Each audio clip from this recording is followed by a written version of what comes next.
তরমুজা যা বৃষ্টি ঝরে যা। এই দেখুন বন্ধুরা, সেই করমজা গাছ আমাদের বাড়িতে হয়েছে। কত সুন্দর করমজা, দেখুন ছিঁড়তেছে আমার ছেলে। দেখুন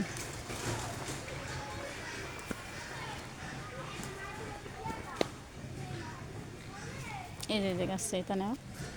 দেখুন কত সুন্দর, আর করমজাটা টক টক লাগে, অনেক ভালো লাগে।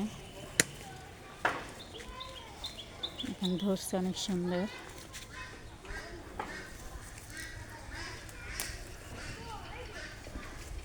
এটা পাকলে বেশি সুস্বাদু লাগে।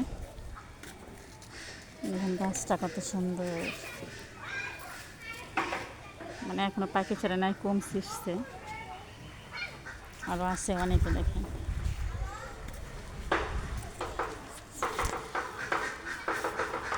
তো এই করমজা ফলটা আপনাদের কার কেমন লাগে লাইক করেন, কমেন্ট করেন। আসসালামু আলাইকুম।